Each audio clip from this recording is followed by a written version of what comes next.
Esta é a história de uma mulher que foi rejeitada por aqueles que deveriam tê-la amado e de um homem que havia jurado nunca mais amar. Quando o destino os colocou no mesmo caminho, ninguém poderia imaginar que daquela dor nasceria a mais bela história de amor. Se você acredita que todos merecem uma segunda chance, inscreva-se no canal, ative o sininho e deixe seu like. Nos comentários me conte, você acredita em recomeços? Fique até o final, porque esta história vai tocar seu coração de uma forma que você nunca esquecerá. No fim do século XIX, em regiões isoladas do Brasil, histórias como essa eram comuns. Clara acordou naquela manhã de agosto sem saber que seria a última vez que dormiria sob aquele teto. O sol ainda não havia nascido completamente quando ouviu a voz áspera de Dona Inês chamando do andar de baixo.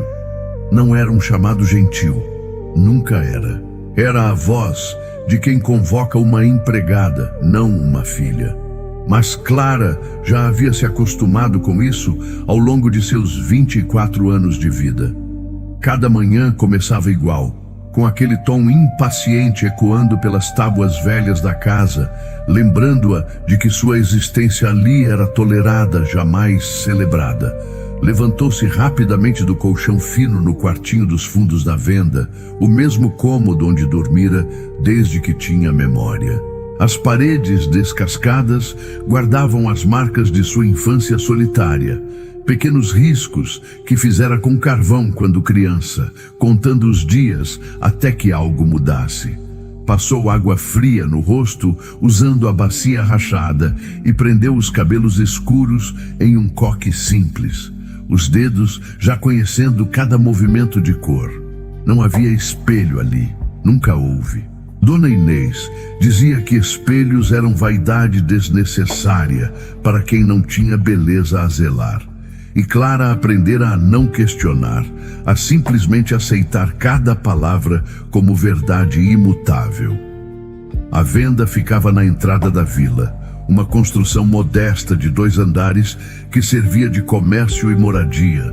As prateleiras empoeiradas exibiam tecidos desbotados, ferramentas enferrujadas, sacos de farinha que às vezes chegavam com gorgulhos.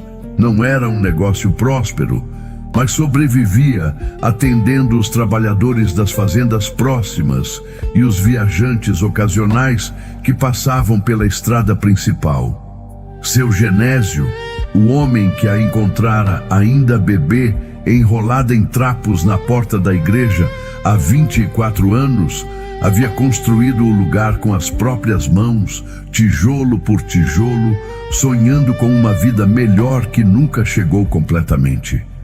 Ele fora gentil com Clara quando criança, à sua maneira reservada e desajeitada.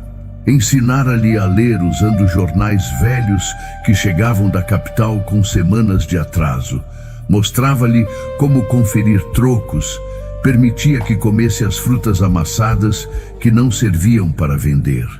Não era amor, Clara sabia disso até quando pequena, mas era algo próximo de bondade, uma gentileza silenciosa que se manifestava em pequenos gestos.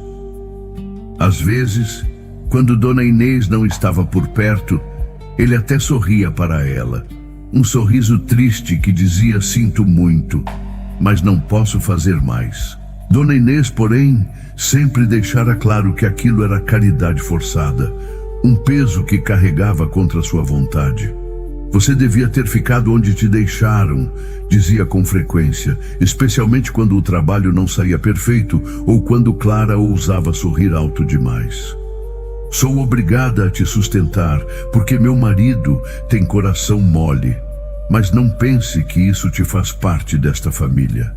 Nunca serás nada além do que és, uma enjeitada que tivemos a caridade de acolher. Clara crescera sabendo que não pertencia ali, que cada refeição era uma dívida impossível de pagar.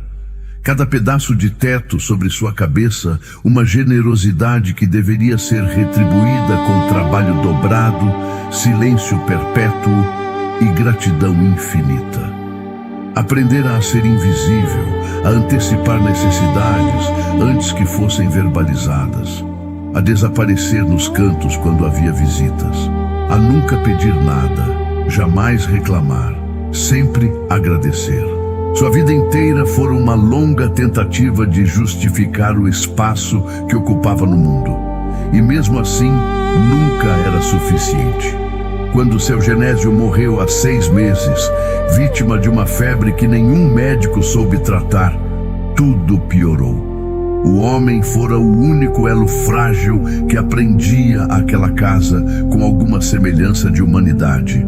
E com ele debaixo da terra, enterrado no pequeno cemitério da vila, sob uma cruz simples de madeira, Dona Inês não via mais razão para disfarçar seu ressentimento. As dívidas do negócio vieram à tona como feridas abertas, as contas que não fechavam, os fornecedores cobrando com ameaças cada vez mais diretas. A viúva precisava de um culpado e Clara estava ali, conveniente e indefesa. A culpa é sua, dizia Dona Inês em suas crises cada vez mais frequentes. Desde que você chegou, só tivemos má sorte. Meu marido ficou doente cuidando de você quando bebê. Gastamos dinheiro que não tínhamos. E agora, olhe onde estamos. Você é um peso, sempre foi, um fardo que carrego sem merecimento. Clara ouvia em silêncio, encolhida, desejando poder desaparecer de verdade, dissolver-se no ar como a fumaça do fogão a lenha. Desceu as escadas de madeira rangente e encontrou Dona Inês na cozinha, o rosto vincado pela amargura de quem passara a vida inteira insatisfeita. A mulher tinha pouco mais de 50 anos, mas parecia carregar o peso de 80. Cabelos grisalhos presos em um coque apertado demais, mãos ossudas que tremiam levemente, olhos que já foram castanhos e agora pareciam apenas cinza, como se toda a cor tivesse sido drenada junto com qualquer resquício de alegria. Prepare o café e abra a venda, ordenou sem olhar para Clara. E quando terminar, quero que organize o depósito. Está uma bagunça por sua causa. Clara engoliu a injustiça que subia pela garganta.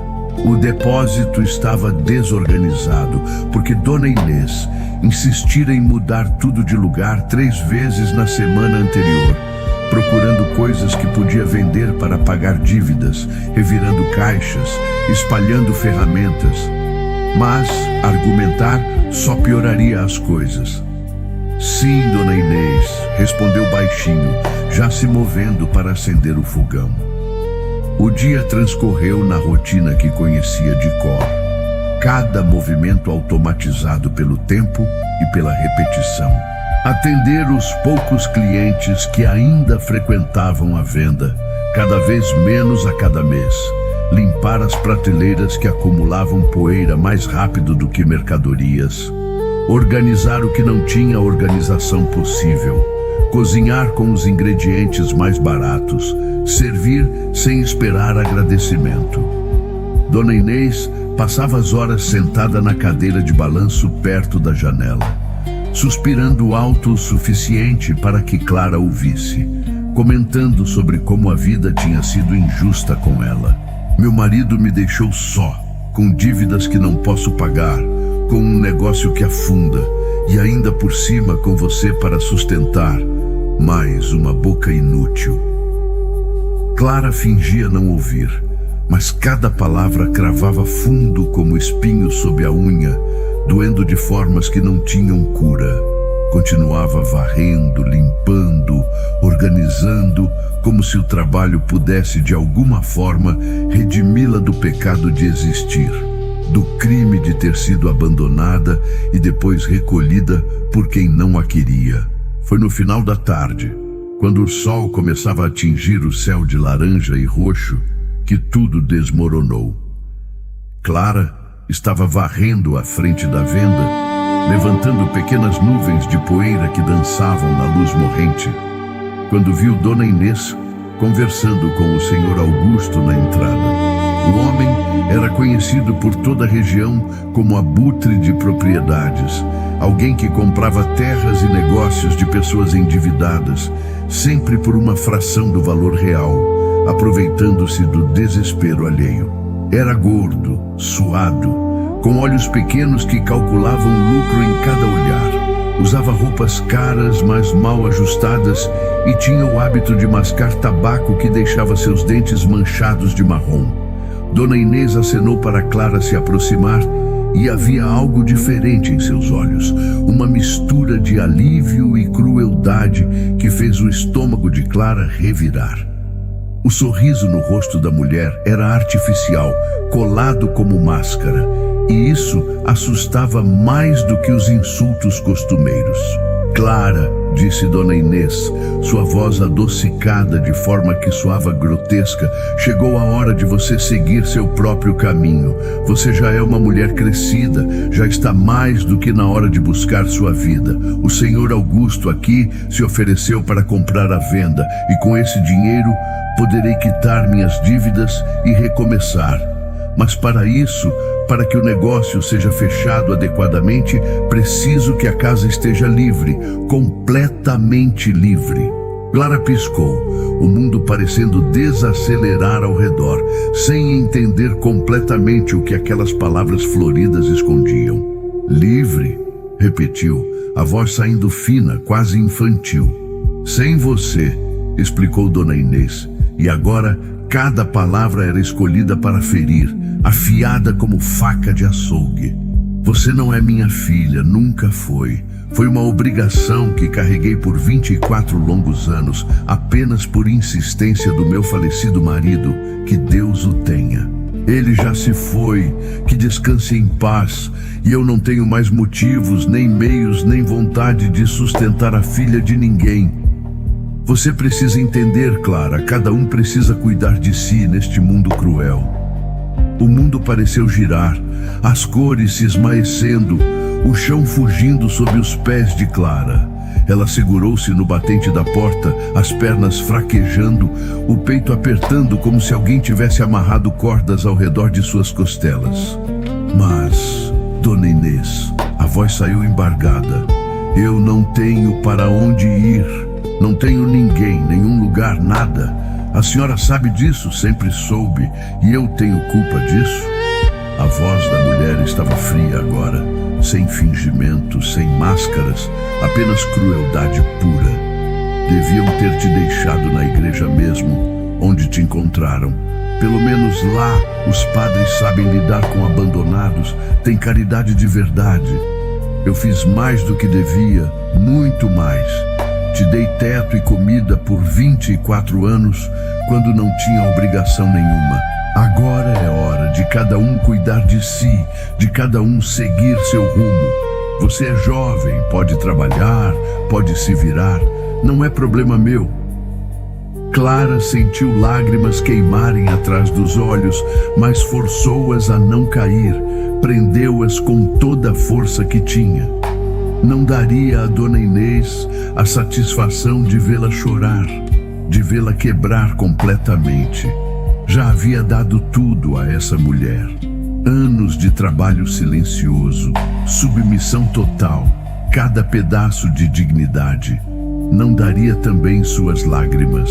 Quanto tempo eu tenho?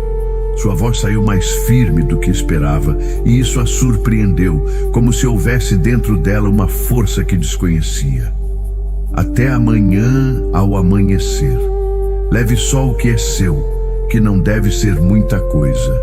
O senhor Augusto assume a propriedade depois de amanhã, e eu vou morar com minha irmã na capital.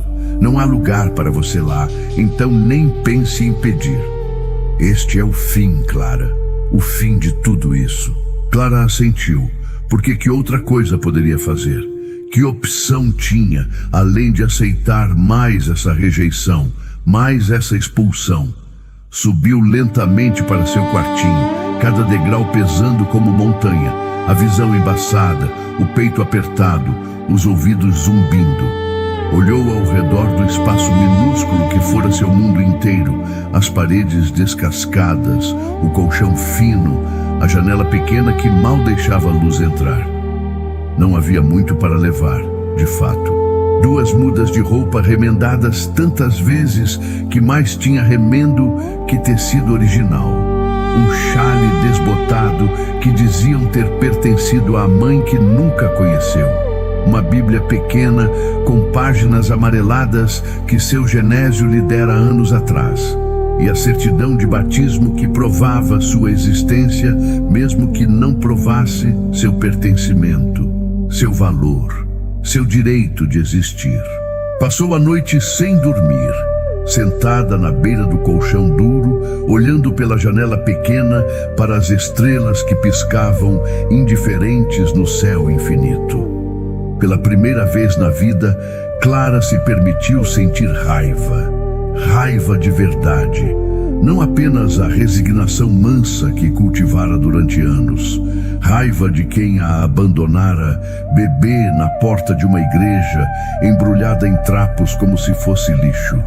Raiva de seu Genésio por morrer e deixá-la desprotegida nas mãos de uma mulher sem misericórdia. Raiva de Dona Inês por toda a crueldade disfarçada de caridade, por cada humilhação, cada insulto, cada dia de trabalho não reconhecido. Raiva do mundo que não tinha lugar para mulheres como ela, mulheres sem nome, sem família, sem proteção. Mas junto com a raiva vinha o medo, gelado e paralisante, subindo pela espinha como cobra venenosa. O que uma mulher sozinha, sem família, sem dinheiro, sem referências, sem nada além de roupas velhas e uma Bíblia, poderia fazer? Onde poderia ir? Quem a aceitaria? O mundo lá fora era vasto e indiferente, e ela era nada, ninguém, invisível. Ao amanhecer, Clara desceu as escadas pela última vez, carregando sua trouxa pequena que pesava menos que seu coração. Dona Inês já estava acordada, como se tivesse passado a noite em vigília para garantir que a indesejada realmente fosse embora. Não houve despedida, não houve última refeição oferecida, não houve nenhuma palavra que não fosse vá logo. Apenas a porta se fechando atrás de Clara com um som final, definitivo, como tampa de caixão. A vila ainda dormia quando Clara começou a caminhar. As ruas vazias ecoando seus passos solitários. Não sabia para onde ir, apenas sabia que não podia ficar ali, onde todos conheciam sua história, onde todos a veriam como a rejeitada, a abandonada 2 vezes. Seus pés a levaram pela estrada de terra que cortava a região, ladeada por cafezais imensos que se estendiam até onde a vista alcançava. O sol nascente pintava tudo de dourado e vermelho, cores de fogo e esperança. Mas Clara não conseguia ver beleza naquilo, apenas a imensidão de um mundo onde não cabia. Caminhou por horas, as solas finas de seus sapatos gastos, oferecendo pouca proteção contra as pedras afiadas do caminho. Não tinha comida, não tinha água, não tinha destino. A cada passo, sentia-se mais leve e mais pesada ao mesmo tempo. Leve porque não carregava nada além do essencial. Pesada porque carregava o peso de uma vida inteira de rejeição. O sol estava alto e implacável quando a força começou a faltar de verdade. Clara não comera desde o almoço do dia anterior, um prato ralo de feijão aguado, e a última vez que bebera água fora na madrugada. A boca estava seca como algodão, a língua grudando no céu da boca, a cabeça tonta girando em círculos, as pernas tremendo com cada passo. Precisava parar, precisava descansar, mas onde? A estrada seguia interminável, sem casas à vista, apenas plantações e mais plantações. Foi quando viu uma árvore frondosa à beira do caminho, um ipê antigo com galhos grossos, oferecendo sombra generosa contra o calor. Clara cambaleou até ali, as pernas quase cedendo, deixando-se cair sobre as raízes expostas que formavam bancos naturais. Encostou a cabeça no tronco áspero e fechou os olhos, apenas por um momento, apenas para recuperar o fôlego. Mas o corpo, exausto e desnutrido, depois de dias comendo cada vez menos, tinha outros planos. A consciência começou a escorregar entre seus dedos como areia fina, o mundo a ficar distante, os sons abafando. Clara lutou para manter algum fio de awareness, para não se render completamente àquela escuridão convidativa, porque algum instinto primitivo de sobrevivência dizia que entregar-se assim, sozinha naquela estrada deserta, podia significar nunca mais acordar. A visão começou a embaçar, manchas escuras dançando na periferia. Os sons da estrada ficaram abafados, distantes. As mãos tremiam incontrolavelmente no colo. Tentou se levantar, pensando que precisava continuar, mas as pernas simplesmente não responderam. Foi então que o pânico veio. Aquela sensação de que seu corpo estava se desligando contra sua vontade, que estava perdendo o controle. Ela não sabia ainda, mas a poucos metros dali, na curva da estrada que seus olhos turvos não conseguiam alcançar, vinha um homem a cavalo. Um homem de ombros largos e olhar cansado, que também carregava suas próprias dores, suas próprias perdas irreparáveis, seus próprios motivos para ter jurado nunca mais abrir o coração para ninguém. Um homem que, em questão de minutos, encontraria uma mulher à beira do colapso, debaixo de uma árvore, e, sem saber, estaria encontrando a razão pela qual seu coração voltaria a bater de verdade. Mas isso Clara não sabia enquanto a consciência escapava, enquanto o corpo cedia, enquanto o mundo ficava cada vez mais distante. Tudo o que sabia, naquele momento suspenso entre estar e não estar, era que havia sido rejeitada pela última pessoa que deveria tê-la protegido, e que agora, sozinha, naquela estrada sem fim, sob um céu indiferente, talvez o mundo finalmente estivesse dizendo em voz alta o que todos sempre insinuaram, que não havia lugar para ela em lugar nenhum. Vicente Almeida não era homem de hesitar. Aos 35 anos, comandava uma das fazendas de café mais prósperas da região, com mão firme e decisões rápidas. Mas naquela tarde de agosto, quando viu o vulto encostado na árvore à beira da estrada, algo dentro dele travou por um segundo antes de agir. Talvez fosse apenas um trabalhador descansando. Talvez fosse um bêbado dormindo a ressaca. Talvez não fosse nada que devesse preocupá-lo. Mas então o vulto se mexeu levemente, um movimento fraco demais para ser de alguém apenas descansando. E Vicente puxou as rédeas do cavalo, desviando da rota que o levaria direto para casa. Aproximou-se devagar, os cascos do animal levantando pequenas nuvens de poeira alaranjada. Foi apenas quando estava a poucos metros que percebeu ser uma mulher, jovem pelo que podia ver, com roupas simples cobertas de pó da estrada. Estava sentada de forma torta contra o tronco, a cabeça inclinada num ângulo que parecia desconfortável. Uma trouxa pequena largada ao lado, como se tivesse escapado de suas mãos. Vicente desmontou, amarrando o cavalo rapidamente, e se aproximou com cautela. "Moça", chamou, mantendo distância respeitosa. "A senhora está bem?" Clara ouviu a voz como se viesse de muito longe, atravessando camadas de algodão que envolviam sua consciência. Tentou abrir os olhos, mas a luz do sol era agressiva demais, perfurando suas pálpebras como agulhas. Conseguiu apenas um gemido baixo, movendo a cabeça levemente. Vicente franziu a testa, dando mais um passo à frente. Agora que estava mais perto, via melhor. A mulher tinha os lábios rachados e esbranquiçados, sinal claro de desidratação severa. As mãos que descansavam no colo tremiam com espasmos involuntários. O rosto estava pálido demais, suado demais, e havia olheiras profundas sob os olhos fechados. Moça, ele repetiu, agora mais firme, mais próximo. Precisa acordar. Precisa me dizer o que aconteceu.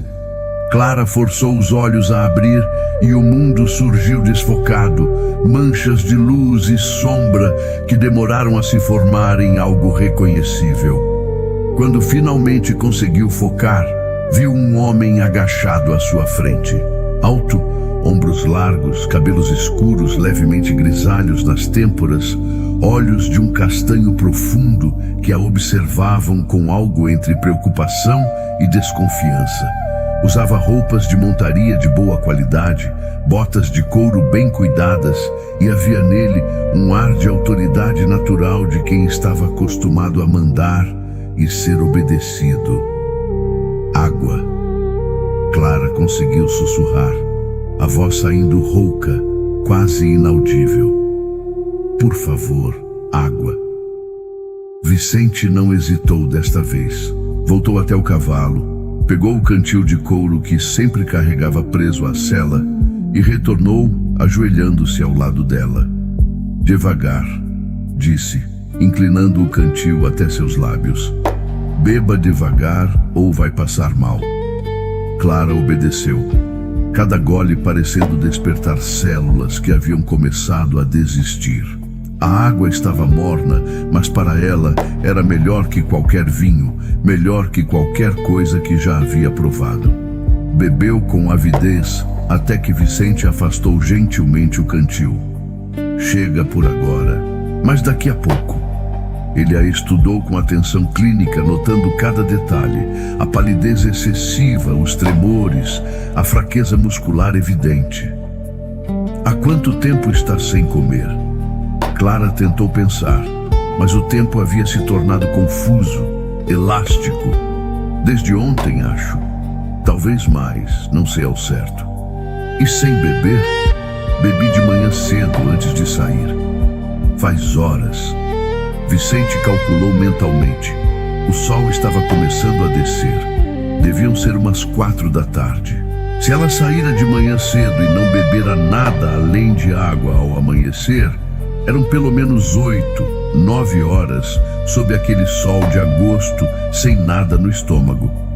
Você precisa de cuidados médicos, ele disse, a voz carregando preocupação genuína, mas também praticidade. Não posso deixá-la aqui. A vila mais próxima fica a 3 léguas daqui e você não tem condições de chegar até lá caminhando. Clara tentou se levantar, uma tentativa automática de provar que estava bem, que não era fardo, mas as pernas simplesmente não responderam. Ficou ali, frustrada, envergonhada, sentindo lágrimas de humilhação ameaçarem cair. Eu consigo, mentiu, a voz falhando. Só preciso descansar mais um pouco e eu consigo continuar. Consigo ver que não consegue. Vicente levantou-se tomando uma decisão. Minha fazenda fica a meia légua daqui. Vou levá-la até lá. Minha governanta pode cuidar de você, dar comida adequada, um lugar para se recuperar. Clara sentiu o pânico subir. Não posso. Eu não posso aceitar caridade de estranhos. Já fui peso demais para quem me acolheu. Não posso. A voz saiu mais alta do que pretendia, carregada de desespero. Vicente a observou com atenção renovada, percebendo que havia ali mais do que simples fome e sede. Havia camadas de dor que não eram apenas físicas. Não é caridade, ele disse suavemente, surpreendendo-se com o próprio tom. É decência humana. E pela minha avaliação, a senhora tem cerca de 1 hora, talvez 2, antes que seu corpo desista completamente. Então, vamos parar de discutir e vamos resolver isso. Ele não esperou resposta, já estava pegando a trouxa dela e amarrando-a à sela. Depois voltou, agachando-se novamente. Vou precisar ajudá-la a subir no cavalo. Pode ficar tranquila que serei respeitoso, mas precisa deixar que eu a ajude. Clara não tinha mais forças para discutir, para resistir, para manter a fachada de independência que já era frágil. Assentiu levemente e Vicente passou um braço ao redor de sua cintura, ajudando-a a ficar de pé. O mundo girou violentamente e Clara teria caído se ele não a estivesse segurando com firmeza. Devagar, ele instruiu: vamos com calma. Passo a passo conseguiram chegar até o cavalo. Vicente subiu primeiro, depois estendeu a mão para ela. Clara segurou aquela mão grande e calejada, sentindo a força ali, e com esforço imenso conseguiu montar, ficando sentada à frente dele na sela. Vicente passou um braço ao redor dela para segurar as rédeas, mantendo-a segura contra seu peito. Clara podia sentir o calor dele, o cheiro de café, terra e suor honesto de trabalho. Era estranho estar tão perto de um homem desconhecido, mas também era reconfortante de uma forma que não conseguia explicar.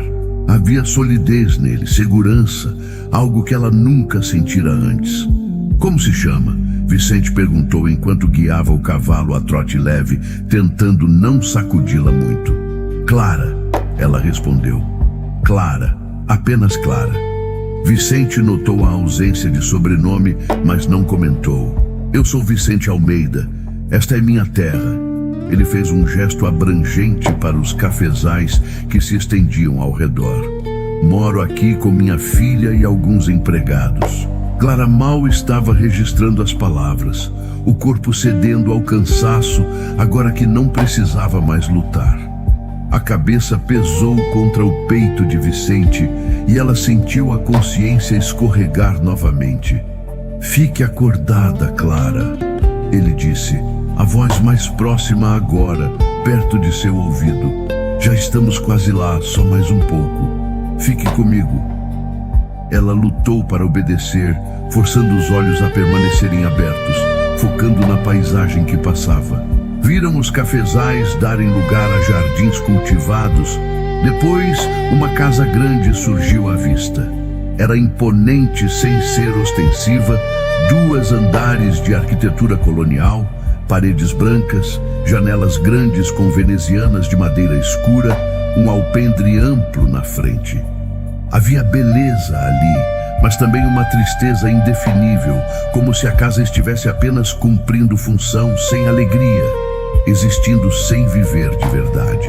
Vicente parou o cavalo na frente e imediatamente uma mulher de meia idade apareceu na porta, enxugando as mãos num avental. Senhor Vicente, ela começou, mas parou ao ver a figura frágil que ele carregava. Meu Deus, o que aconteceu? Encontrei ela na estrada, morrendo de fome e sede. Dona Teresa, prepare o quarto de hóspedes e traga caldo leve, água fresca e panos úmidos. Vicente desmontou com cuidado. Depois, ajudou Clara a descer, praticamente carregando-a nos braços quando as pernas dela cederam completamente. A governanta, Dona Teresa, não perdeu tempo em perguntas. Já havia visto muita coisa em seus 50 e tantos anos e sabia reconhecer emergência quando via uma. Venha por aqui, senhor. Ela guiou até a casa, subindo escadas até o 2º andar. O quarto de hóspedes era espaçoso e limpo, com uma cama grande coberta por colcha branca.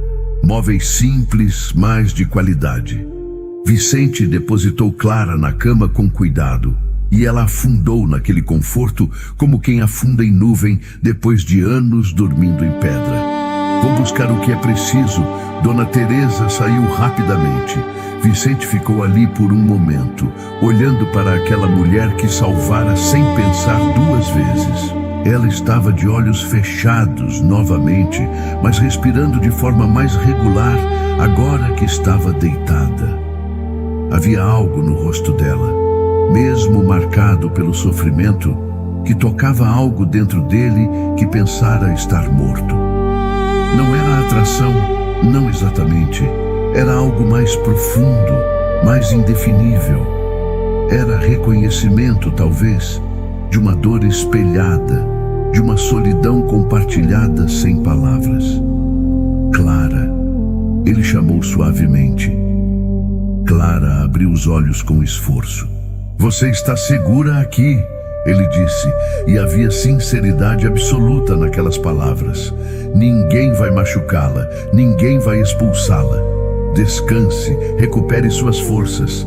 Amanhã conversaremos melhor. Por quê? Ela sussurrou confusa. Por que está me ajudando? Você não me conhece, não sabe nada sobre mim. Vicente hesitou, procurando palavras que explicassem algo que ele mesmo não entendia completamente. Porque sei como é estar perdido, ele disse finalmente. Porque sei como é quando o mundo vira as costas. E porque, ele deu um meio sorriso triste, tenho a sensação de que nossos caminhos se cruzaram por algum motivo que ainda não compreendo. Dona Teresa voltou, carregando uma bandeja com caldo de galinha fumegante, água fresca num jarro de barro e panos úmidos. Deixe comigo agora, Sr. Vicente, ela disse com gentileza, mas firmeza. A moça precisa de cuidados de mulher. O senhor vai ver a pequena Laura. Ela estava perguntando por você. Vicente assentiu, lançando um último olhar para Clara antes de sair. Enquanto descia as escadas, sua mente trabalhava. Quem era aquela mulher? Por que estava sozinha naquela estrada? O que a levara àquele estado de desespero? E mais importante, por que ele se importava tanto? Fazia 3 anos desde que Amélia morrera. 3 anos em que ele se fechara para o mundo, vivendo mecanicamente, cumprindo obrigações, mas sem sentir nada. E agora, de repente, havia preocupação genuína dentro dele, curiosidade, algo que vagamente se parecia com interesse por outra pessoa. No quarto, Dona Teresa ajudou Clara a sentar-se, colocando travesseiros atrás de suas costas. Devagar, querida, ela disse com voz maternal, que Clara nunca conhecera de verdade. Vamos tirar esse pó todo, dar um banho em você, colocar roupas limpas. Mas primeiro precisa comer um pouco. Ela levantou a colher de caldo até os lábios de Clara, e aquele caldo simples de galinha, com cenouras e batatas, pareceu comida de reis. Clara comeu devagar, cada colherada trazendo vida de volta, até que seu estômago protestou, cheio demais depois de tanto vazio. Chega por agora, Dona Teresa tirou a tigela. Em algumas horas damos mais. Agora me conte como foi parar naquela estrada. Clara hesitou, a vergonha voltando agora que tinha força para senti-la. Fui expulsa da casa onde morava, ela disse simplesmente, não vendo razão para mentir. A mulher que me criou decidiu que não me queria mais, que eu era peso. Então me mandou embora sem nada além do que carrego naquela trouxa. Dona Teresa fez um som de desaprovação. Que tipo de criatura faz isso com outra? Expulsar alguém sem teto, sem comida, sem destino? O tipo que nunca me quis desde o começo, Clara respondeu, a amargura vazando. Fui encontrada bebê, sabe como é? Criada por obrigação, não por amor. Quando a obrigação acabou, acabou meu lugar também. Dona Teresa balançou a cabeça, tristeza nos olhos. Este mundo pode ser cruel, menina, muito cruel, mas nem todo mundo é como essa mulher que te criou. O senhor Vicente, por exemplo, ele tem coração bom mesmo que não mostre muito. Perdeu a esposa há 3 anos, ficou com uma filha pequena e desde então é como se vivesse pela metade, cumprindo dias, mas sem alegria nenhuma. Clara processou essa informação. Então ele também sabia o que era perder, o que era ter o coração partido. Talvez fosse por isso que a ajudara. Reconhecimento de dor em dor. Dona Teresa ajudou-a a se lavar com os panos úmidos, tirou as roupas empoeiradas e vestiu nela uma camisola limpa que devia ser da governanta. Agora durma, ela ordenou gentilmente, cobri-la até o queixo. Durma e deixe o corpo se recuperar. Amanhã pensamos no amanhã. Clara obedeceu, afundando travesseiros macios, coberta por lençóis limpos que cheiravam a sol e lavanda. Era tão diferente do colchão fino, do quartinho abafado, de tudo que conhecera. E pela primeira vez em dias, em meses, talvez em anos, Clara se sentiu segura. Não sabia o que o amanhã traria, não sabia se esse refúgio era temporário ou se novamente seria expulsa. Mas naquele momento, naquela cama macia, naquela casa estranha, sob os cuidados de pessoas que não lhe deviam nada, Clara dormiu. E sonhou não com pesadelos de rejeição, mas com algo vago e dourado que não conseguia nomear, mas que se parecia estranhamente com esperança. No andar de baixo, Vicente entrou no quarto de sua filha. Laura estava sentada na cama, uma menina pequena de 3 anos com cachos escuros e olhos grandes que eram cópia perfeita dos de Amélia. "Papai!" ela gritou, estendendo os bracinhos. "Você demorou!" Vicente pegou a filha no colo, beijando sua testa. "Desculpe, pequena, tive um imprevisto." Laura se aconchegou contra ele e Vicente sentiu a pontada familiar de dor e amor misturados. Essa menina era tudo o que restara de Amélia, a última prova de que aquele amor havia sido real, havia existido, havia importado. "Você está triste de novo, papai?" Laura perguntou com a percepção assustadora que crianças às vezes têm. Vicente forçou um sorriso. Não estou triste, só cansado." Laura tocou o rosto dele com a mãozinha gordinha. "Você sempre está cansado e triste, mas finge que não está." Vicente não soube o que responder, porque ela estava certa. "Vamos ler uma história?" Ele desviou, pegando o livro ilustrado na mesinha de cabeceira. Laura assentiu animada, e ele começou a ler sobre princesas e dragões, sua voz monótona transformando aventuras em tarefas. Enquanto lia, seus pensamentos voltavam para a mulher no quarto de hóspedes. Clara. Havia nela algo que o intrigava, que tocava algo que ele acreditara estar permanentemente adormecido. Não era desejo, ele se dizia firmemente. Era apenas curiosidade humana, compaixão natural. Mas no fundo, numa parte que não queria examinar muito de perto, Vicente sabia que havia mais. Havia conexão, havia reconhecimento, havia o início de algo que não sabia nomear e não tinha certeza se queria explorar. Porque abrir o coração novamente significava arriscar quebrá-lo novamente. E Vicente não tinha certeza se sobreviveria a uma segunda perda. Era mais seguro permanecer na superfície das emoções, cumprir seus dias, criar sua filha, tocar a fazenda.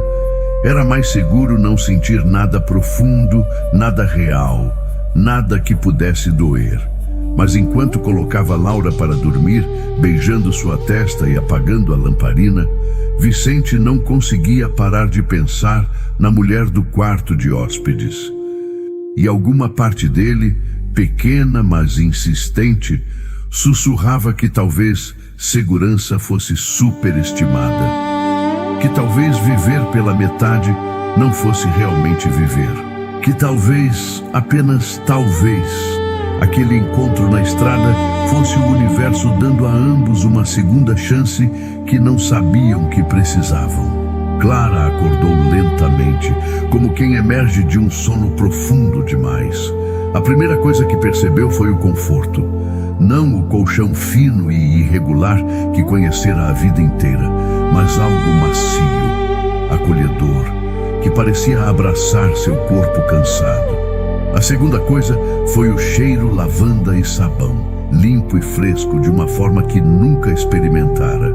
Abriu os olhos devagar, piscando contra a luz suave que entrava por janelas grandes com cortinas de renda branca. Levou alguns segundos para entender onde estava. O quarto era espaçoso, com móveis de madeira escura polida, paredes pintadas de um creme suave, um tapete felpudo ao lado da cama. Era tão diferente de tudo que conhecia que por um momento pensou estar sonhando, ou pior, que havia morrido naquela estrada e aquilo era algum tipo de além gentil demais para alguém como ela merecer. Bom dia. Uma voz suave veio da cadeira perto da janela. Clara virou a cabeça rapidamente, o movimento fazendo sua visão girar levemente. Dona Teresa estava ali, bordando algo, um sorriso maternal no rosto enrugado. Como se sente? Com sede, Clara respondeu, a voz saindo rouca e confusa, muito confusa. Dona Teresa levantou-se, enchendo um copo de água de um jarro na mesinha de cabeceira. Beba devagar. Você dormiu quase um dia inteiro, seu corpo precisava muito. Clara bebeu em pequenos goles, a água fresca descendo como bênção. Onde estou? Como cheguei aqui? Na fazenda do Sr. Vicente Almeida. Ele a encontrou na estrada ontem, quase desmaiando de fome e sede. Trouxe você para cá. Eu cuidei de você a noite toda. As memórias voltaram em fragmentos. O homem no cavalo, a voz firme mas gentil, o cheiro de terra e café ser carregada até aquela casa. Clara sentiu as bochechas queimarem de vergonha. Eu causei tanto incômodo. Eu não deveria. Bobagem. Dona Teresa cortou com firmeza, voltando para sua cadeira. Qualquer pessoa decente teria feito o mesmo. Aliás, o Sr. Vicente pediu que eu o avisasse quando você acordasse. Ele quer conversar com você. Clara sentiu o pânico subir. Conversar sobre o quê? Sobre mandá-la embora educadamente? Sobre cobrar pelos cuidados? Dona Teresa deve ter visto o medo em seus olhos porque suavizou a voz. Não se preocupe, criança. O Sr. Vicente não é homem cruel, apenas direto. Agora deixe-me buscar um caldo leve para você. Precisa comer antes de qualquer conversa. Enquanto Dona Teresa saía, Clara observou o quarto com mais atenção. Havia quadros nas paredes, paisagens rurais pintadas com habilidade. Uma cômoda com espelho, algo que nunca tivera. Roupas limpas dobradas sobre uma cadeira, não as suas, mas de boa qualidade. Alguém havia cuidado dela com atenção genuína, e isso era tão estranho, tão diferente de tudo que conhecia, que não sabia como processar.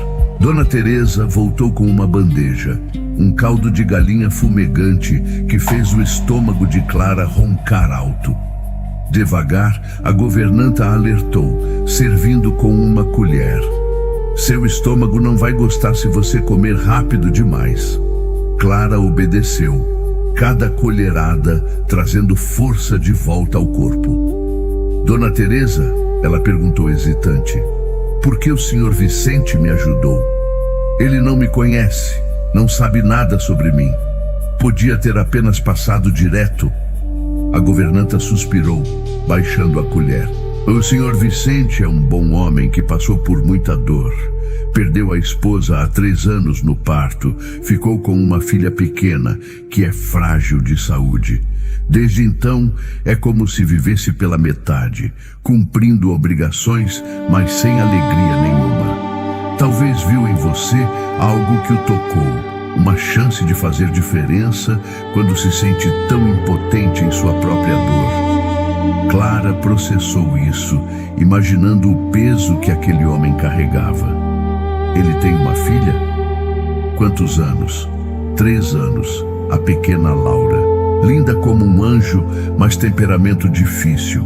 Teve várias governantas e cuidadoras, nenhuma durou muito. A menina rejeita qualquer figura que lembre uma mãe, e ao mesmo tempo claramente precisa de uma. É uma situação complicada. Antes que Clara pudesse responder, bateram na porta. Dona Teresa abriu e Vicente entrou. À luz do dia, Clara pôde vê-lo melhor. Era alto, ombros largos de quem trabalhava com as mãos, cabelos escuros com fios grisalhos prematuros, olhos castanhos profundos que carregavam um cansaço antigo. Usava roupas simples, mas de boa qualidade. E havia nele uma autoridade natural que não precisava ser imposta. Senhorita Clara, ele cumprimentou formalmente, ficando de pé perto da porta. É bom vê-la acordada e melhor. Senhor Vicente, Clara tentou se sentar mais ereta na cama. Eu não sei como agradecer.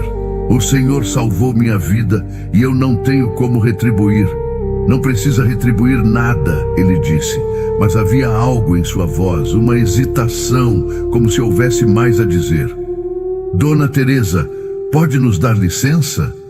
A governanta assentiu, saindo e fechando a porta, deixando-os a sós. Vicente puxou a cadeira e sentou-se mantendo distância respeitável. Clara, posso chamá-la assim? Ela assentiu. Dona Teresa me contou um pouco sobre sua situação, que foi expulsa da casa onde morava, que não tem família nem para onde ir. É verdade? Clara baixou os olhos, a vergonha voltando. É verdade, sim. Fui criada por pessoas que não me queriam. E quando não precisaram mais manter aparências, me mandaram embora. Não tenho nada, ninguém. Sou apenas mais uma rejeitada sem lugar no mundo. Não diga isso. A voz de Vicente saiu mais firme do que pretendia. Desculpe, ele suavizou, mas não é verdade que não tem valor. Qualquer um pode cair em desgraça, isso não define quem somos. Clara ergueu os olhos, surpresa com a veemência. Vicente continuou, agora mais calmo. Tenho uma proposta para você. Não é caridade, é um arranjo que pode beneficiar ambos. Minha filha Laura precisa de alguém para cuidar dela, alguém com paciência e gentileza. As outras cuidadoras eram experientes, mas rígidas demais. Tratavam isso como trabalho mecânico. Laura percebe, rejeita, fica ainda mais difícil. Ele pausou, escolhendo palavras. Você precisa de um lar, de trabalho, de um recomeço. Eu preciso de alguém que cuide de minha filha com afeto genuíno. Ficaria aqui como governanta e cuidadora de Laura. Teria seu quarto, suas refeições, um salário modesto, mas justo. Não seria fácil. Laura pode ser muito desafiadora, mas se conseguir conquistá-la, criar uma conexão real, isso valeria muito para mim. Clara mal podia acreditar no que ouvia.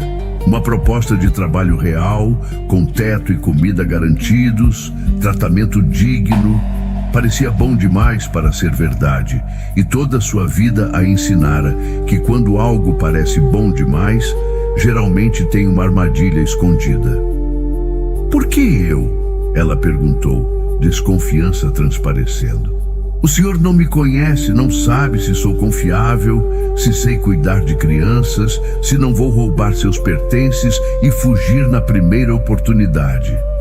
Vicente sorriu pela primeira vez. Um sorriso pequeno, mas genuíno. São perguntas válidas.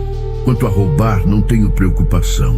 Dona Teresa é observadora e eu confio no julgamento dela. Quanto a cuidar de crianças, imagino que não teve muita experiência, mas cuidado não se ensina apenas com experiência, se ensina com coração. E quanto ao porquê você, ele ficou sério novamente, porque quando a encontrei naquela estrada, vi em seus olhos algo que reconheci. Vi alguém que sofreu, que foi rejeitada, mas que ainda não desistiu completamente. Vi força disfarçada de fragilidade. E pensei que talvez Laura precise exatamente disso, de alguém que entenda como é ser indesejada. E mesmo assim, encontre razão para continuar. As palavras tocaram algo profundo em Clara, uma ferida antiga que ninguém nunca reconhecera ou validara. Eu aceito, ela disse, a voz firme. Farei meu melhor com Laura, prometo isso. Não sei se serei boa o suficiente, mas tentarei com tudo que tenho. Vicente assentiu, claramente aliviado. Ótimo. Descanse hoje. Recupere suas forças. Amanhã começamos. Ah, e Clara... Ele pausou na porta. Bem-vinda à Fazenda Santa Rita. Espero que aqui você encontre o que procura, mesmo que não saiba ainda o que é. Depois que ele saiu, Clara deitou novamente, o coração batendo rápido. Em menos de 2 dias, sua vida havia virado completamente. De rejeitada e expulsa para empregada com dignidade, de sem-teto para moradora de uma fazenda próspera, de invisível para a vista. Era assustador e emocionante ao mesmo tempo. Mas uma preocupação persistia, Laura. Uma criança de 3 anos que rejeitava cuidadoras, que carregava a própria dor de perder a mãe. Como Clara, que nunca tivera mãe nem experiência com crianças, poderia conquistar alguém assim? No dia seguinte, Clara acordou mais forte, o corpo recuperado. Dona Teresa trouxe roupas adequadas, simples mas limpas e bem conservadas. Vista-se e desça para o café. Depois disso, vai conhecer a pequena Laura. Clara se vestiu com mãos tremendo levemente de nervosismo. Desceu as escadas, seguindo os sons de vozes que vinham da sala de jantar. Era um cômodo amplo e luminoso, com uma mesa grande de madeira. Vicente já estava sentado, lendo um jornal enquanto tomava café. E ao lado dele, em uma cadeira alta adaptada, estava uma menininha.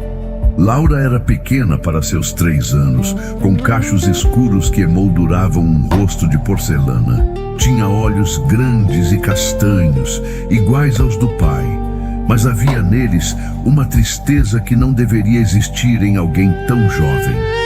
Usava um vestido branco com babados e tinha no colo uma boneca de pano que segurava com força. Quando Clara entrou, aqueles olhos a avaliaram com desconfiança imediata. Laura, Vicente disse gentilmente, esta é a Clara. Ela vai morar aqui conosco e cuidar de você. Clara, minha filha Laura. Clara sorriu, aproximando-se devagar como faria com um animal assustado. Olá, Laura. É um prazer te conhecer. Você é muito bonita. A menina não respondeu, apenas apertou a boneca contra o peito e olhou para o pai. Não quero outra. As outras sempre vão embora. Sempre, repetiu com voz pequenininha, mas carregada de mágoa. O coração de Clara se apertou. Essa criança conhecia rejeição, abandono, mesmo que de forma diferente da sua. Eu entendo, ela disse suavemente, ajoelhando-se para ficar na altura de Laura. As pessoas te deixaram, e isso dói muito. Mas sabe, eu também fui deixada. Quando era bebê, minha mãe me deixou numa igreja. Depois, as pessoas que me criaram me mandaram embora. Então sei como dói quando ninguém fica. Laura a observou com atenção renovada, processando. Sua mãe te deixou? Clara assentiu. Deixou. E por muito tempo achei que era porque eu não era boa o suficiente. Mas sabe o que descobri? Às vezes as pessoas vão embora por motivos que não têm nada a ver conosco. Não é nossa culpa. E às vezes aparece alguém que fica de verdade. Você vai embora também? A voz de Laura era suspeitosa, mas havia uma vulnerabilidade ali, um desejo de acreditar. Não vou, Clara prometeu, a menos que você me mande embora. Mas enquanto você quiser que eu fique, estarei aqui. Laura pensou por um longo momento, então estendeu a boneca. Esta é Amélia. É o nome da minha mãe que morreu. Clara pegou a boneca com cuidado, entendendo o peso daquele gesto. Ela é linda. Sua mãe deve ter sido linda também. Era, Laura disse, os olhos enchendo de lágrimas que não caíram. Papai chora às vezes quando pensa que não vejo. Vicente engasgou com o café, claramente não esperando ser exposto assim. Clara olhou para ele, vendo a dor crua em seu rosto antes que ele conseguisse mascarar. Chorar não é ruim, ela disse para Laura, mas olhando para Vicente. Significa que amamos muito e amor não desaparece só porque alguém se vai. Seu pai chora porque amava sua mãe, e isso é bonito, não triste. Laura olhou para o pai e então de volta para Clara. Você também vai amar minha mãe? Perguntou com a lógica estranha de criança. Clara sorriu. Vou amar a memória dela, porque ela fez seu pai feliz e te trouxe ao mundo. E vou tentar cuidar bem de você, do jeito que tenho certeza que ela gostaria. Isso parece bom para você? Laura assentiu lentamente. Pode ficar então. Mas se for embora como as outras, vou ficar muito brava. Combinado? Clara estendeu a mão. Laura a apertou com sua mãozinha minúscula, selando o acordo. Vicente observava a cena com algo parecido com espanto. Em 5 minutos, Clara fizera o que nenhuma outra cuidadora conseguira em semanas: criar uma conexão genuína com Laura. Os dias seguintes trouxeram rotina nova. Clara acordava cedo, ajudava nos preparativos do café, depois passava a manhã com Laura. Brincavam no jardim quando o sol não estava forte demais, ou dentro de casa com os brinquedos que a menina tinha em abundância, mas aos quais dava pouca atenção. Clara descobriu que Laura adorava histórias, então inventava contos sobre princesas corajosas e dragões gentis, sobre meninas que encontravam tesouros em lugares improváveis. Laura ouvia fascinada, fazendo perguntas, pedindo detalhes, e aos poucos sua carapaça de desconfiança rachava. Começou a sorrir mais, a pedir colos, a procurar Clara quando acordava de pesadelos. E Clara, que nunca tivera alguém dependendo dela emocionalmente, descobriu que havia naquilo uma satisfação profunda, um propósito que transcendia a sobrevivência. Vicente observava de longe, mantendo distância respeitosa, mas atenta. Via a filha florescer sob os cuidados de Clara, e algo dentro dele, adormecido há 3 anos, começava a despertar. Não era atração física, não ainda, mas reconhecimento, admiração, gratidão por ver Laura finalmente feliz. 2 semanas após a chegada de Clara, durante o jantar, Laura anunciou: Clara vai ser minha nova mãe. O silêncio que se seguiu foi pesado. Vicente tossiu, desconfortável. Laura, querida, Clara é sua cuidadora, não sua mãe. Mas pode ser, Laura insistiu com teimosia. As mães cuidam dos filhos, dão colo, contam histórias. Clara faz tudo isso. Então pode ser minha mãe. Clara sentiu o rosto esquentar, não sabendo como responder, sem magoar a menina nem desrespeitar a memória de Amélia. Laura, ela disse gentilmente, sua mãe foi uma pessoa muito especial que seu pai amou muito. Ninguém pode substituí-la, e eu nunca tentaria. Mas posso ser como, ela procurou palavras, como uma tia muito dedicada. Alguém que cuida de você, te ama, mas não tenta ser sua mãe de verdade. Laura pensou, então assentiu relutante. Tia Clara então. Mas a melhor tia do mundo. A melhor tia do mundo. Clara concordou aliviada. Vicente lhe lançou um olhar de gratidão pela delicadeza. Mas o comentário de Laura plantou uma semente em ambos, uma possibilidade que nenhum dos dois estava pronto para examinar ainda. Foi na 3ª semana que as coisas começaram a mudar de verdade. Vicente voltava dos campos mais cedo, juntando-se a Clara e Laura para o lanche da tarde. Participava das histórias, adicionando detalhes engraçados que faziam Laura rir. Sua presença deixou de ser apenas paterna e distante, tornou-se parte da dinâmica, parte daquela família improvisada que estavam formando sem perceber. Clara começou a notar coisas. Como Vicente sorria quando pensava que ninguém via. Como seus olhos se demoravam nela às vezes, uma expressão indefinível cruzando seu rosto. Como encontrava desculpas para estar nos mesmos cômodos que ela. E percebia também suas próprias reações, como seu coração acelerava quando ele entrava na sala, como buscava sua aprovação inconscientemente, como pensava nele antes de dormir. Era perigoso, ela sabia, era inadequado. Ele era seu empregador, ela, sua empregada. Ele amara profundamente e perdera tragicamente. Ela não tinha nada a oferecer além de trabalho dedicado, mas o coração não entendia de lógica ou propriedade. E alguma coisa estava crescendo entre eles, algo terno e assustador ao mesmo tempo. Foi Dona Teresa quem notou primeiro. Via os olhares roubados, os sorrisos compartilhados, a forma como ambos se iluminavam na presença um do outro. E se preocupou, porque conhecia também os perigos, as complicações, o que a sociedade diria sobre um barão do café se envolver com uma empregada sem família nem posses. Mas antes que pudesse dizer qualquer coisa, uma carruagem elegante chegou à fazenda numa tarde de setembro. Dela desceu uma mulher na casa dos 30, linda de forma convencional, com roupas caras e ar de quem estava acostumada a ser admirada. Júlia Andrade, irmã de Amélia e viúva recente, vinha fazer uma de suas visitas periódicas. Júlia sempre tivera interesse em Vicente, mesmo quando a irmã era viva. Agora, viúva e sem amarras, via uma oportunidade.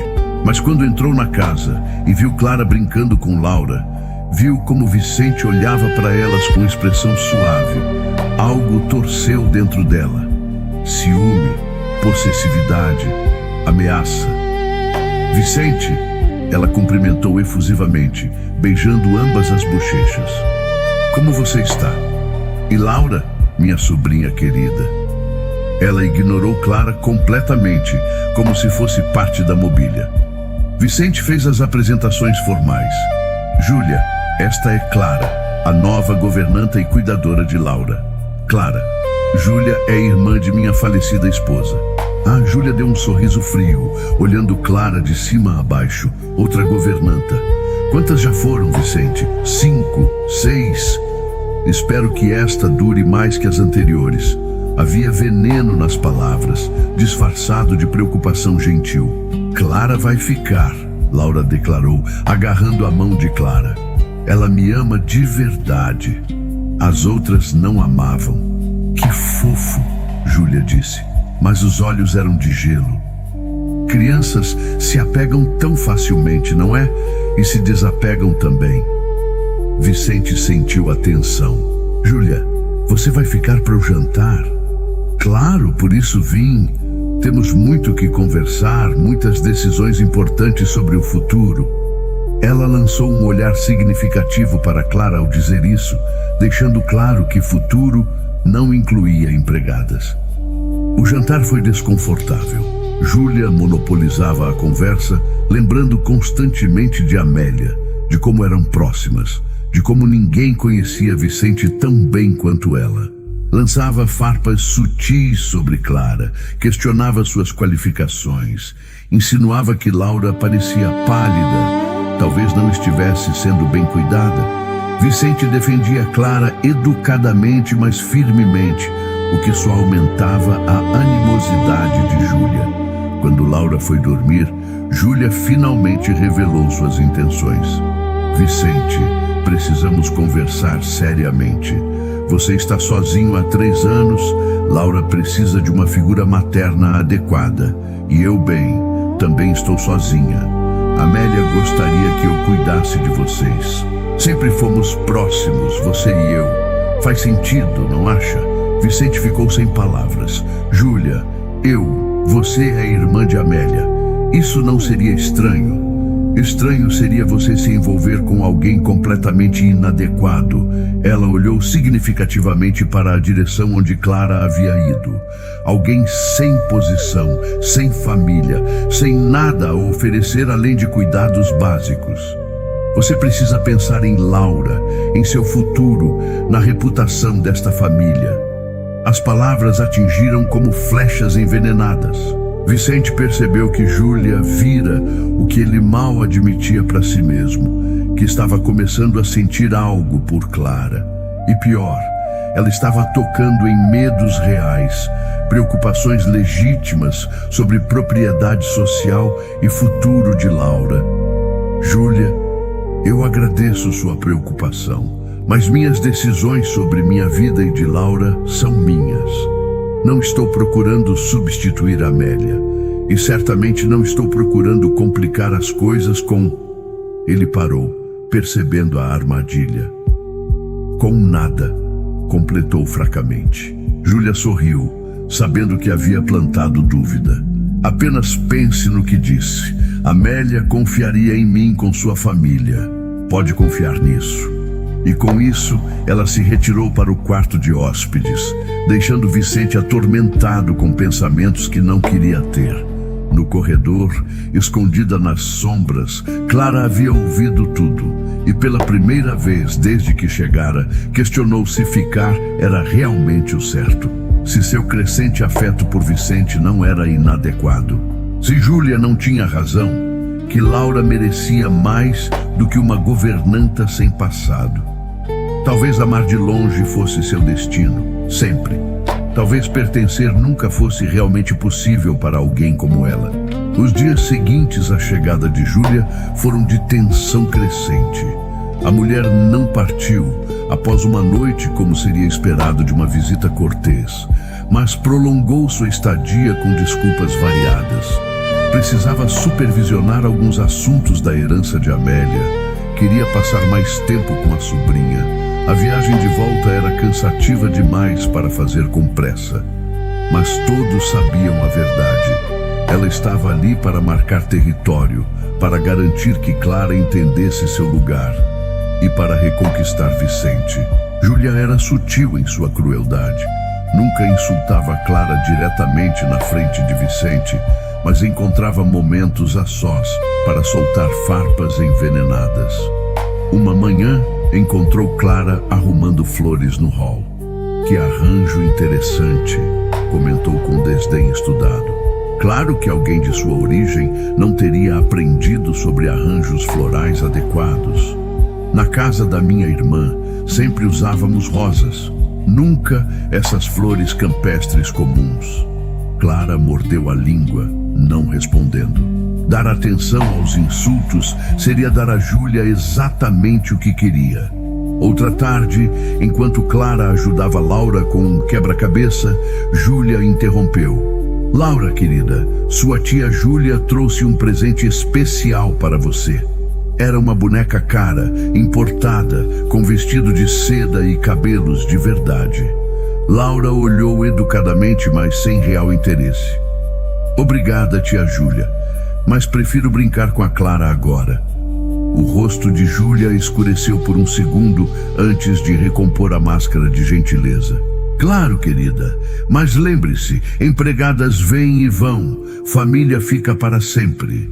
Vicente notava a tensão, mas não sabia como resolvê-la sem criar um confronto aberto. Júlia era irmã de Amélia, parte da família, e expulsá-la seria desrespeitoso à memória de sua esposa. Mas ao mesmo tempo, via como Clara murchava sob o peso constante da hostilidade, como seus sorrisos se tornavam forçados, como evitava estar no mesmo cômodo que Júlia sempre que possível. Clara, por sua vez, começou a questionar seriamente se deveria partir. Talvez Júlia tivesse razão. Vicente merecia alguém de sua classe. Laura merecia uma figura materna adequada, não uma órfã sem passado. O amor que sentia crescer dentro de si era inadequado, impossível, e ficar só traria dor para todos. Uma noite, deitada em seu quarto, tomou uma decisão. Partiria. Não por rejeição desta vez, mas por amor. Pela primeira vez, fazendo algo para proteger outros ao invés de apenas sobreviver. Na manhã seguinte, começou a arrumar discretamente suas poucas posses. Dona Teresa a encontrou guardando roupas na trouxa. O que está fazendo, menina? A governanta perguntou alarmada. Preciso ir embora, Clara respondeu, a voz firme apesar das lágrimas. Não posso ficar, Dona Teresa. Júlia tem razão. Eu não pertenço a este mundo. Estou causando problemas, criando tensões. Vicente e Laura merecem paz. não complicações. Bobagem! Dona Teresa fechou a porta, aproximando-se. Você é a melhor coisa que aconteceu nesta casa em 3 anos. Laura está feliz pela primeira vez desde que a mãe morreu. O Sr. Vicente sorri de verdade novamente. E você acha que deve ir embora porque uma mulher amarga e invejosa está plantando veneno? Clara, você é mais forte que isso. Não sou forte, Clara soluçou. Sou apenas uma mulher sem nome, sem família, sem valor. Como posso competir com alguém como Júlia? Como posso ser o que eles precisam? Sendo exatamente quem você é, Dona Teresa segurou seus ombros. Quem disse que precisa competir? Você já conquistou o que importa, o coração daquela menina, e se não estou enganada, do pai dela também. O resto é medo, e medo nunca construiu nada de bom. Mas e se eu ficar e tudo der errado? E se ele escolher Júlia? E se Laura me perder e sofrer ainda mais? E se você partir e nunca souber o que poderia ter sido? Dona Teresa retrucou. Clara, eu vi muita coisa na vida e posso te dizer uma verdade. O arrependimento por não tentar dói muito mais que o arrependimento por ter tentado e falhado. Fique, lute, deixe-os escolher, mas dê a eles a chance de escolher você.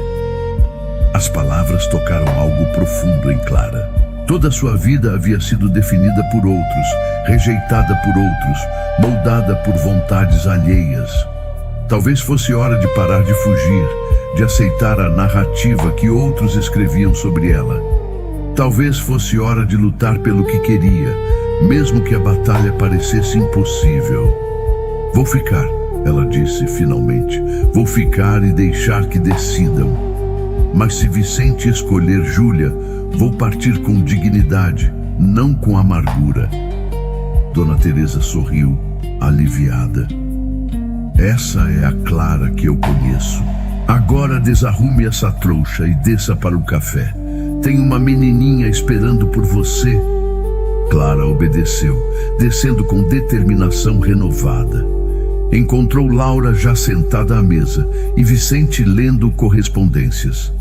Júlia chegou minutos depois, perfumada e impecavelmente vestida, lançando um sorriso triunfante para Clara, como se já tivesse vencido.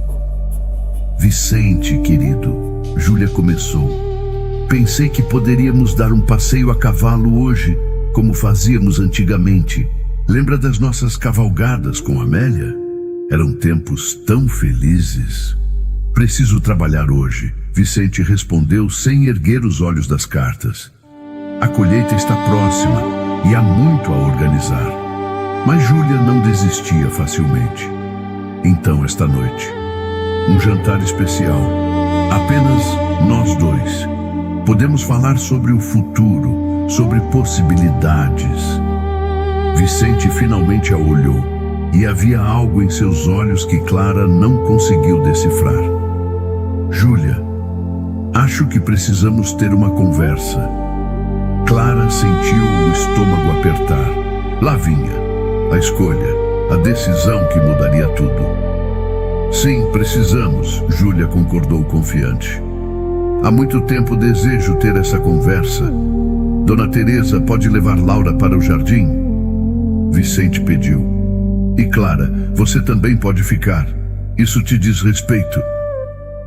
Júlia franziu a testa, confusa e irritada. Vicente, assuntos de família não devem ser discutidos na frente de empregados. Clara não é apenas uma empregada. Vicente se levantou, sua voz firme. Ela se tornou parte desta casa, parte desta família. E você precisa entender isso, Júlia. Agora vamos para a sala. Tenho coisas a dizer que não podem mais esperar.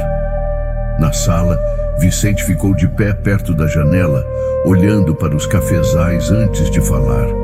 Júlia, você é irmã de Amélia e sempre terá um lugar especial em nossas vidas por causa disso. Mas preciso ser completamente honesto com você. Não tenho, e nunca terei, sentimentos românticos por você.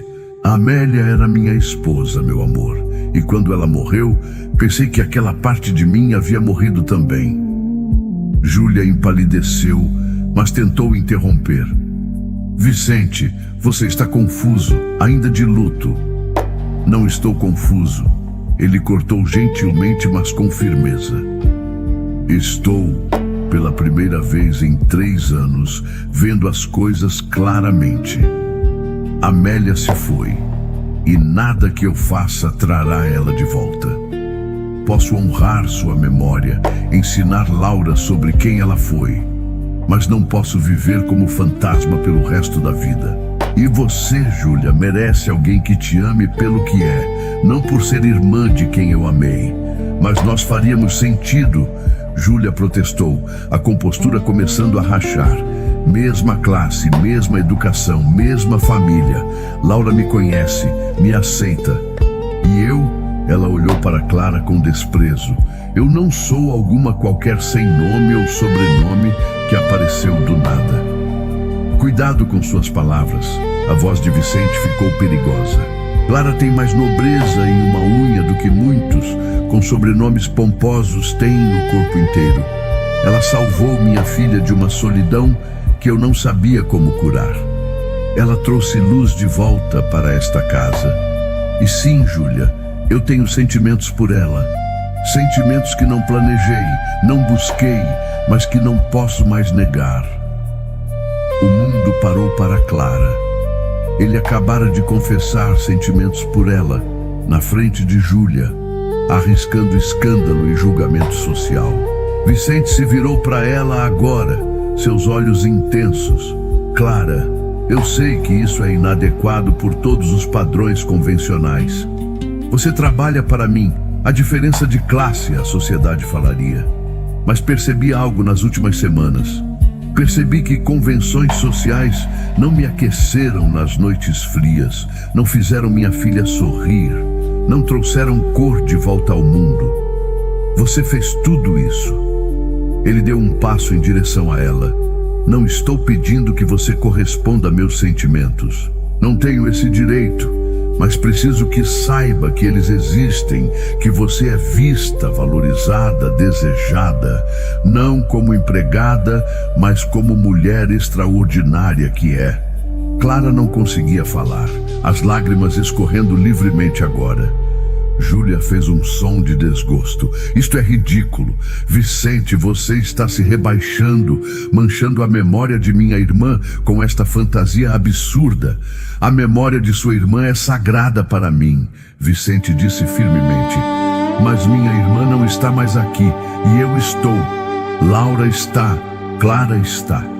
E precisamos viver, não apenas existir em reverência a um passado que não volta. Amélia não gostaria de me ver assim, preso, sozinho, incapaz de seguir em frente. Ela a amava demais para desejar isso para mim. Júlia viu que perdera. Sua estratégia de manipulação, suas tentativas de diminuir Clara, tudo falhara contra a determinação de Vicente. Muito bem, ela disse, a voz gelada. Vejo que não sou bem-vinda aqui. Faça sua escolha vergonhosa, mas não venha pedir minha ajuda quando a sociedade virar as costas, quando as portas começarem a se fechar, quando Laura sofrer as consequências de sua imprudência. E com isso, Júlia saiu da sala em passos furiosos, subindo para fazer suas malas. O silêncio que se seguiu foi pesado. Clara finalmente encontrou sua voz. Vicente, você não precisava fazer isso. Não precisava arriscar tanto por mim. Precisava. Ele se aproximou mais. Porque percebi algo fundamental, Clara. Medo de escândalo, de julgamento, de convenções quebradas. Tudo isso é pequeno comparado ao medo de viver o resto da vida sem tentar, sem saber o que poderíamos ser juntos. Mas e Laura? E sua posição? E tudo que você construiu? Laura te ama. Qualquer um com olhos vê isso. Minha posição é baseada em trabalho e caráter, não em quem escolho amar. E o que construí não vale nada se não tiver com quem compartilhar.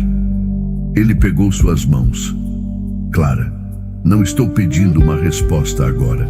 Sei que isso é muito rápido, mas estou pedindo que considere a possibilidade de que você pertence aqui comigo, com Laura, não como empregada, mas como parte desta família de verdade. Eu tenho medo, Clara confessou. Medo de não ser suficiente, de te decepcionar, de Laura me perder e sofrer. Medo de que você se arrependa quando a sociedade começar a cobrar. Todos esses medos são válidos, Vicente admitiu. Mas posso te dizer o que me assusta mais? A ideia de você partir, a ideia de não tentar, a ideia de em 10 anos olhar para trás e me arrepender de ter deixado o medo decidir por mim. Clara olhou para aquele homem, forte e vulnerável ao mesmo tempo, oferecendo não apenas seu coração, mas sua vida inteira, sua reputação, seu futuro. E percebeu que Dona Teresa tinha razão. O arrependimento por não tentar seria insuportável. Eu também tenho sentimentos por você, ela disse, a voz tremendo. Tentei negar, tentei sufocar, porque achava impossível, inadequado. Mas você me faz sentir vista, valorizada, como se finalmente tivesse lugar no mundo. E isso me aterroriza e me emociona ao mesmo tempo. Então nos aterroriza juntos. Vicente sorriu. Aquele sorriso genuíno que Clara amava. Devagar, ele se inclinou, dando-lhe tempo para recuar se quisesse, mas ela não recuou. Seus lábios se encontraram em um beijo suave, carregado de promessa e possibilidade, de medo e coragem misturados. Era o primeiro beijo de Clara, e era perfeito em sua imperfeição, tímido e profundo ao mesmo tempo. Quando se separaram, ouviram uma voz pequena vinda da porta. Vocês vão se casar, então?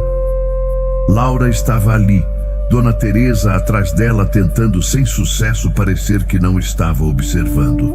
Vicente riu, pegando a filha no colo. O que você acha disso, pequena? Acho bom, Laura declarou. Assim, Clara vira minha mãe de verdade, não só minha tia. E eu sempre quis uma mãe que ficasse. Clara estendeu os braços e Laura praticamente pulou do colo do pai para o dela. Vou ficar, ela prometeu beijando a testa da menina. Para sempre, se vocês me quiserem. Queremos, Laura e Vicente disseram ao mesmo tempo e todos riram, a tensão finalmente quebrando em algo parecido com alegria pura. Júlia partiu naquela mesma tarde, sem despedidas, apenas olhares de desaprovação gelada, e com sua partida pareceu levar embora as últimas sombras que assombravam aquela casa. Os dias seguintes foram de ajustes, de conversas longas sobre como proceder, sobre como lidar com as inevitáveis reações sociais. Vicente foi direto, queria um casamento real, não um arranjo secreto. Queria apresentar Clara à sociedade como sua futura esposa, enfrentar os julgamentos de cabeça erguida. Clara hesitava, preocupada com as consequências para ele e Laura. Mas Vicente era irredutível. Se vamos fazer isso, fazemos direito. Com honra, com orgulho, sem vergonha. Você não é segredo a ser escondido, é bênção a ser celebrada. 3 meses depois, na pequena capela da fazenda, Clara e Vicente se casaram. Era uma cerimônia simples, com poucos convidados, apenas aqueles que realmente importavam.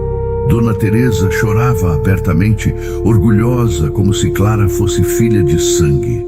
Laura era da minha, levando as alianças com seriedade adorável. E alguns vizinhos, aqueles que conheciam Vicente há anos e respeitavam seu caráter, compareceram para testemunhar e abençoar. Clara usava um vestido simples, mas bonito, que Dona Teresa ajudara a costurar. Não tinha família para entregá-la no altar, mas quando começou a caminhar sozinha, Laura soltou a mão de Dona Teresa e correu para segurá-la. "Vamos juntas, mãe", a menina disse, e aquela palavra "mãe" fez lágrimas escorrerem pelo rosto de Clara. Vicente as esperava no altar, e quando Clara chegou, ele murmurou apenas para ela ouvir: "Você está linda. Parece que sempre pertenceu aqui." Os votos foram simples, mas profundos. Vicente prometeu honrar e proteger, amar e respeitar, não como dono, mas como parceiro. Clara prometeu confiar e permanecer, construir e amar, não por obrigação, mas por escolha. E quando o padre os declarou marido e mulher, o beijo que compartilharam foi testemunho de segundas chances, de amor encontrado nos lugares mais improváveis, de famílias construídas com escolha ao invés de sangue. A sociedade falou, claro. Houve cochichos, olhares de lado, convites que pararam de chegar. Alguns fazendeiros cortaram relações comerciais, mulheres da alta sociedade viraram o rosto quando Clara aparecia na vila. Mas Vicente manteve sua palavra. Enfrentou tudo com cabeça erguida, sem vergonha nem explicações. E lentamente, muito lentamente, o escândalo perdeu força. Porque no fim, caráter fala mais alto que convenções. E ninguém podia negar que a fazenda prosperava, que Laura florescera, que Vicente era o homem mais feliz. 5 anos depois, Clara estava no jardim observando Laura, agora com 8 anos, brincar com seus irmãos mais novos. Havia 2 meninos, gêmeos de 3 anos, e uma bebê de meses nos braços de Clara. A família que ela nunca tivera, que nunca ousara sonhar, estava ali, barulhenta e imperfeita e absolutamente linda. Vicente a encontrou ali, passando os braços ao redor dela e da bebê. "Em que está pensando?" ele perguntou, beijando seu pescoço. "Em como a vida é estranha", ela respondeu, encostando-se nele. 5 anos atrás, eu estava morrendo de fome numa estrada, achando que não tinha lugar no mundo. Agora tenho tudo, família, lar, amor. Às vezes ainda me belisco para ter certeza que é real. É real. Ele a virou para encará-lo. "E você merece cada pedaço disso, Clara. Nunca duvide." "Não duvido mais." Ela sorriu. "Você, Laura, as crianças, vocês me ensinaram que pertencer não é sobre de onde viemos, mas sobre quem escolhemos ser e quem nos escolhe de volta." Laura correu até eles, ofegante e sorridente. "Mãe, pai, posso dar nome aos novos potros, por favor?" "Claro, querida," Clara respondeu, passando a bebê para Vicente e pegando a mão de Laura. "Vamos ver eles juntas." Enquanto caminhava com a filha, não de sangue, mas de coração, Clara pensou em como a rejeição, que quase a destruíra, havia no fim levado-a exatamente para onde precisava estar. Às vezes, pensou, o amor chega quando paramos de procurar por ele e começamos a viver apesar de sua ausência. E quando chega, transforma tudo, cura feridas antigas, constrói futuros que pareciam impossíveis. Naquela noite, depois que todas as crianças dormiam, Vicente e Clara sentaram na varanda, observando as estrelas como faziam frequentemente. "Tem algum arrependimento?" ele perguntou, segurando sua mão. "Nenhum," ela respondeu honestamente. "E você? Só de não ter te encontrado antes." Mas talvez, ele refletiu, precisávamos das dores que tivemos para valorizar o que encontramos. Talvez Amélia e seus pais, todos que te feriram, fossem parte de um caminho tortuoso que precisava ser percorrido para te trazer até aqui. Clara pensou nisso. Não justificava as crueldades, não apagava as dores, mas dava algum sentido a elas. Talvez Ela concordou. E talvez seja por isso que prometo todos os dias que nossas crianças nunca sentirão o que senti, que sempre saberão que têm lugar, que são amadas, que pertencem incondicionalmente. Elas sabem. Vicente a puxou para mais perto. Porque tem você como mãe. E ele beijou sua testa. Tenho você como esposa, parceira, amor da minha vida. Como tive tanta sorte.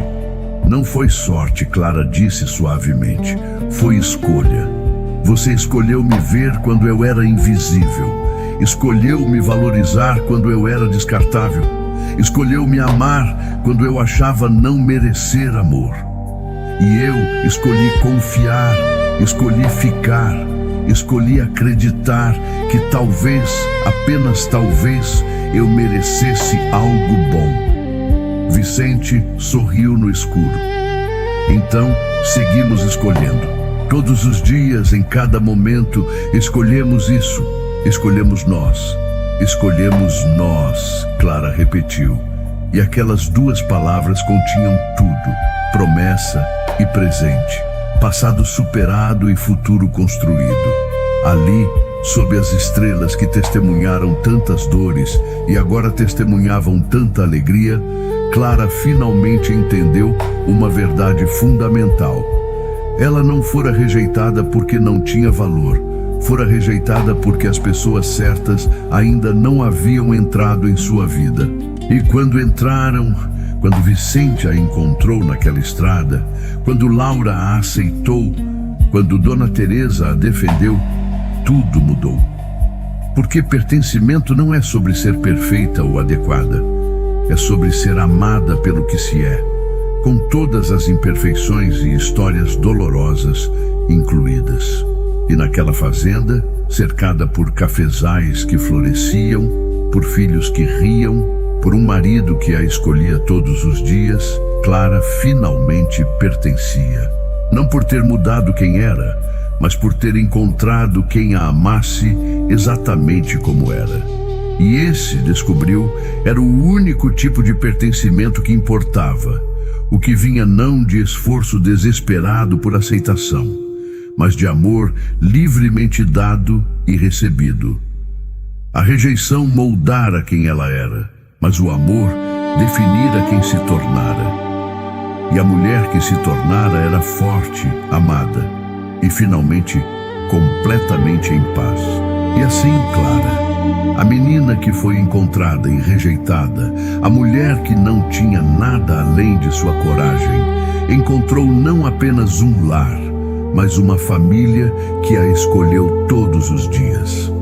Vicente aprendeu que o coração tem espaço infinito, que amar novamente não apaga o passado, apenas honra o presente.